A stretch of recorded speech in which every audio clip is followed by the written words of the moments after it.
Okay, critters, welcome back. Today's lecture is Psyche as ecosystem.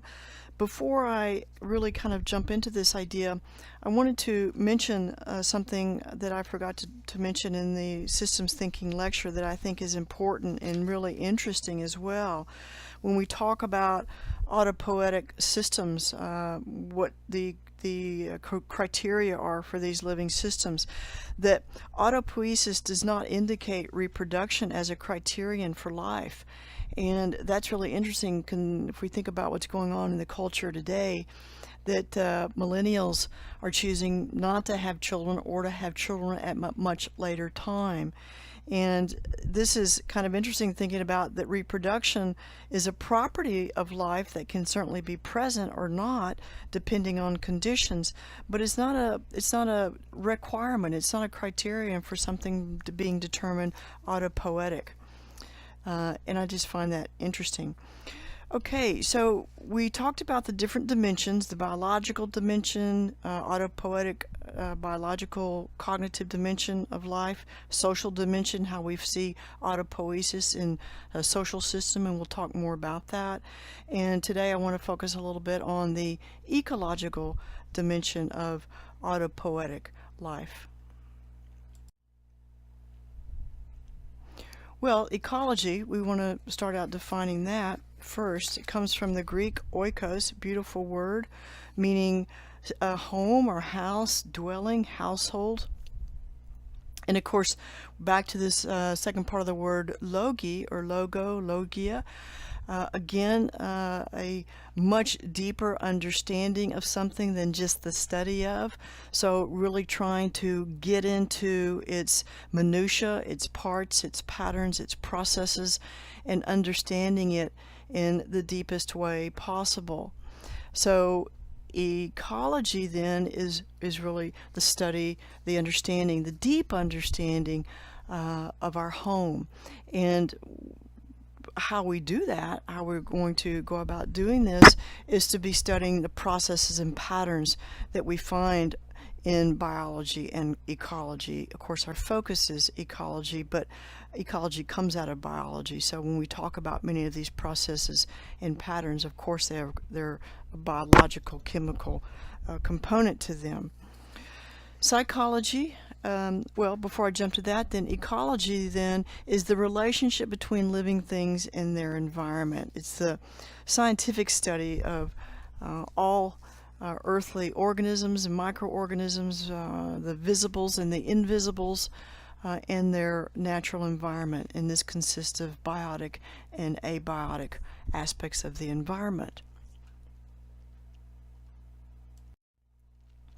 The pond is going to be an interesting image if you'll follow me through to my thinking here. When we talk about psychology, we're talking about the psyche, the soul, and we're not going to be afraid to use the word soul, following James Hillman's brevidity in that. And many depth psychologists choose not to use the word soul, they use the word psyche. And part of that is because the soul can have many other meanings to it, and it can be fairly loaded. But essentially we're going to deload that, and I'm not going to follow that way of thinking. It's just not, we're not talking about soul in the sense of a dogmatic, organized religious way. We're talking about soul in an expansive, fluid,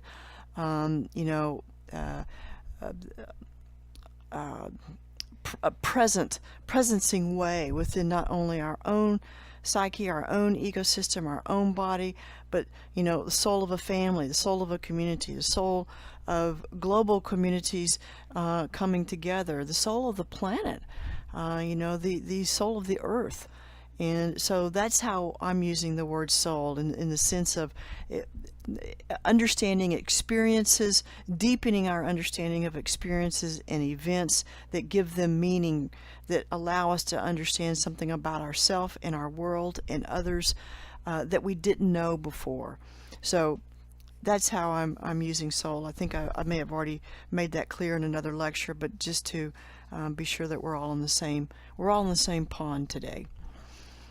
So ecopsychology then really is asking us to dig into these understandings of ecology and psychology. So how we live from an ecological perspective. But psychology also, how we feel, the way we think, the way we act, the way we language things, the words that we choose, the tone that we have, the manner of expressing, the style of behavior that we're expressing. We're also talking psychologically or in psychology about the unconscious. This is the understanding of depth and archetypal psychology, that we recognize that there are conscious and unconscious aspects to the psyche. Conscious being things that we understand or that we know about ourselves, although we may not fully know them inside and out, but we're conscious of something. The unconscious is a very different realm. It's related to the realm of the underworld and mythology, which you'll be studying as well. But the unconscious is really best understood as that which we don't know about ourselves. And that's 99.9% of who we are. We don't know all of our patterns and behaviors, and we're not aware when we express them. So in eco-psychology, we're trying to ecologize our psychology. We're trying to understand the intricacies of this biological, ecological organism and its psychology. And we're studying our human ecosystem. We're trying to psychologize our ecology. We're trying to look at our biological, ecological organism through the multiplicity of our psychological perspectives. So it's not so cut and dry, is it? We're really trying to understand what is our manner of living, whether it's in our own ecosystem or it's in a collective pond. So the pond is a great image, I think, although you may have your own images, and I hope that you do, to really start to look at the psychological systems through a ecological system. The relationship between living things and their environment is our psychology, as well as it is our ecology.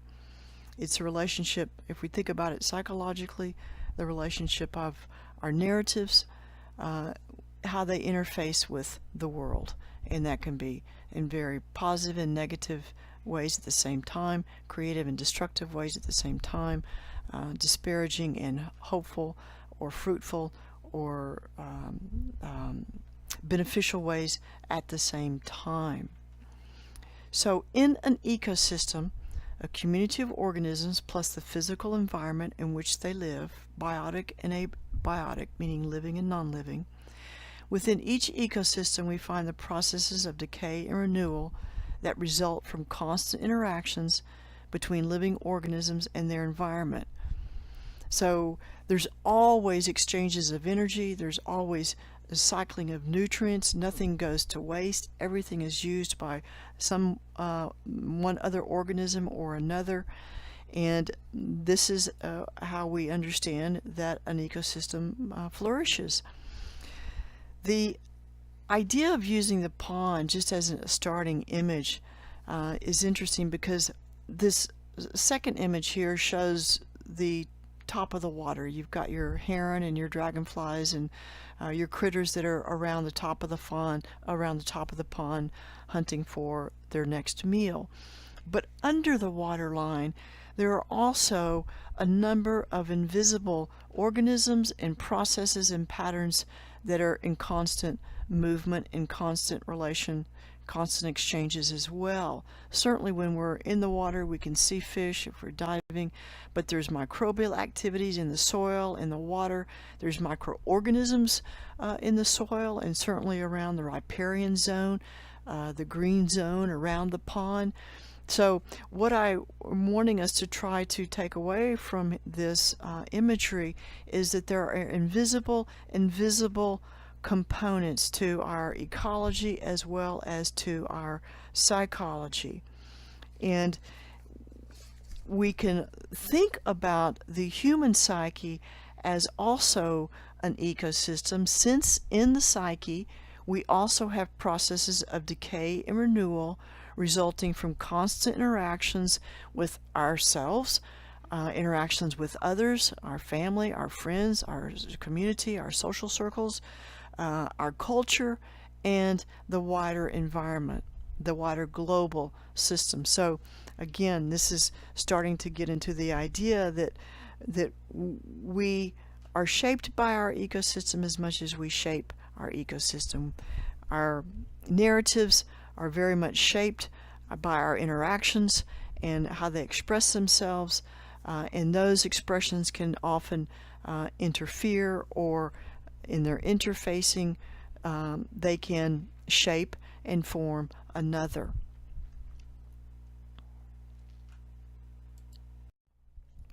So in ecology, whether we're looking at a pond or we're looking at numerous interactions and processes, we can understand a few things in our analogy and our metaphor of psyche as an ecosystem. It's our metaphor.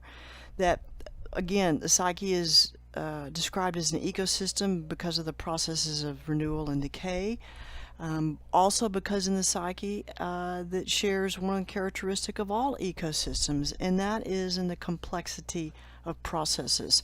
Within every ecosystem, no matter what it is, a organism, a ecosystem, a biome with numerous systems within systems, there are infinite number of complexities and processes within an ecosystem. And it's similar, very similar for the human psychology. In an ecosystem, as in the human psyche, there are infinite number of possible interactions, infinite processes and patterns that we too can express, that we too are conscious and unconscious of. Now, I'm saying that we too, and I'm not using that as to say that an ecosystem is conscious of its patterns and processes. It's a way of, again, working metaphorically, that we have the ability to become conscious of many of our processes and patterns that we share with an ecological system. This means that we each have stories, narratives that we live by. They shape how we see ourselves and how we see the world, in other words, our worldview. And in turn, the worldview, or our worldview, impacts and influences how we think about ourselves and others. And these behaviors, these patterns and processes and constant interactions determine every behavior we express. Now, an interaction can also be a non-movement, a refusal, a resistance. So we have to keep in mind always when we're talking psychologically that we're always talking about what we do know and what we just don't know about ourselves. A negative or pessimistic worldview, where things are always bleak, where one refuses to see anything wonderful or beautiful about life or about others. The I'm not good enough narrative, a scarcity narrative saying that there's not enough and, I'm not enough. Or a positive worldview that refuses to see anything negative. So these are all the kinds of interactions that we can have within our own interior landscapes, with our own processes, our own ecosystem. And we can be very unaware or unconscious of what's going on below that surface, below that water line, as we saw in the pond. So working ecopsychologically then engages with the unconscious by exploring the ecology, the processes and patterns, the invisibles of what we see and don't see of the human psyche. So ecopsychology recognizes as well that the psychology of the individual is reflected in the psychology of the culture or our nations and our world's complex issues. This came from Jung in that regard, where the idea is not that the world is falling apart because humans are. It's much more complex than that.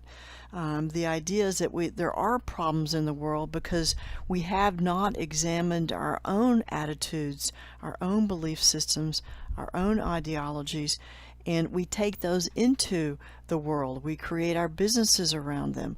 We create community attitudes. We create social systems that can be terrorist systems. They can be, organizations that do great things for the world. So again, they can be positive and negative, creative and destructive, beautiful and ugly. But we need to know, we need to be able to differentiate and discern our own understanding about our behaviors and our ideologies, our isms, if you will, our fundamentalisms, our proclivities, our prejudices, our biases, because those find their way into the world. And in doing so, the human practices that come from those attitudes and behavior are extremely destructive for our world. We've now have changed the planet in numerous ways. We've changed the we've changed the climate of the planet. So we've changed the biogeochemical cycles that keep the planet's climate and weather regulated. There's part of it interfering with planetary autopoiesis. There's a disarray in our own psychology, if you will, that we bring into the world. The idea of this multidimensional poverty that we still have in the world, nearly twice as many people that are still living in extreme poverty than was measured in 2016.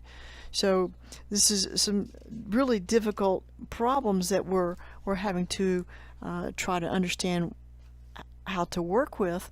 But again, this is where I think eco-psychology comes in. Traditionally, we have not looked at these things psychologically. We've looked at them through scientific systems lens. We looked at them through economic business lens. We looked at them through social restructured lens. But we've never wanted to work with these issues psychologically.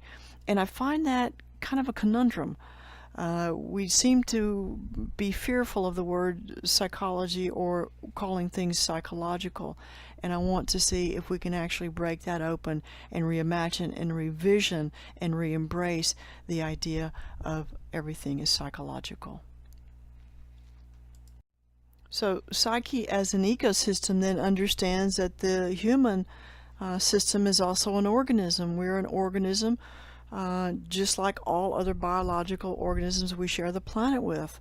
And an organisms are complex structures of interdependent and subordinate elements whose relations and properties are largely determined by their function in the whole. We talked a little bit about that when we talked about autopoiesis, that within the structure of these organisms at a cellular level, there's a cognitive capacity. There is a knowing. That system knows what it needs to do, what it needs, and get what it needs for its survival, and to be a tree, or to be a bug, or to be an ant. Example, what I gave before in the systems thinking lecture was we have molecules that come together to form cells. Cells come together to form tissues. Tissues form organs. Organs again form the human, the fish, the elephant, the giraffe, the hummingbird, the hyena. So we humans are also organisms in an ecological world. Working eco-psychologically engages us with the unconscious by exploring the ecology of the human psyche.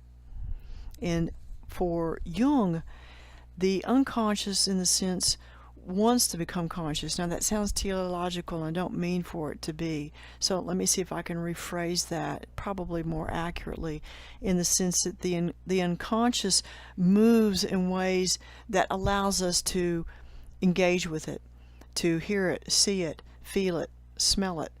And that's, activating our ecological sensibilities, activating our ecological awareness of our senses. So we can behave in the most horrid ways toward each other, the earth, ourselves, precisely because the unconscious is activated in some way. It's expressing itself in some way. It's pathologizing itself in some way. And that is the exact time when we want to try to embrace it and get a beat on it, try to understand what is happening, what is going on. If you think about it, we're the only species causing the devastation of other living systems, other organisms, including the planet we live on, which is an infinite amount of organisms and numerous ecosystems. So understanding what unconscious narratives drive our behaviors and our practices is critical to understanding our eco-psychology. So we're going to have to compost a little bit, and I have a separate lecture on composting, so I won't go into that. But the idea is how we transform through a composting process destructive behaviors that not only are critical for our individuation, if you wanted to be Jungian about it, or maturation if you wanted to be a social psychologist about it, or if you wanted to be Hillmanian about it, soul making, changing destructive behaviors that inhibit and prevent our soul making process and potential and capacities. And so that's what we're trying to do, jump right into that compost pile and really allow for behaviors, attitudes, narratives to be able to break down, decompose. And this is the idea that I mentioned earlier, that there's just enough suffering. We have to suffer working this way. We have to suffer our eco-psychology. We have to suffer our unconscious behaviors in order to become aware of them. And developing a strong enough ecosystem to be able to do that is also what we're endeavoring to do. So working eco-psychologically, we're really trying to get at the processes and patterns within our own ecosystem that we are continuing to express in the world as attitudes, behaviors, ideologies, fundamentalisms, and destructive planetary practices. Humans are complex. We're a complex, complicated organism and ecosystem.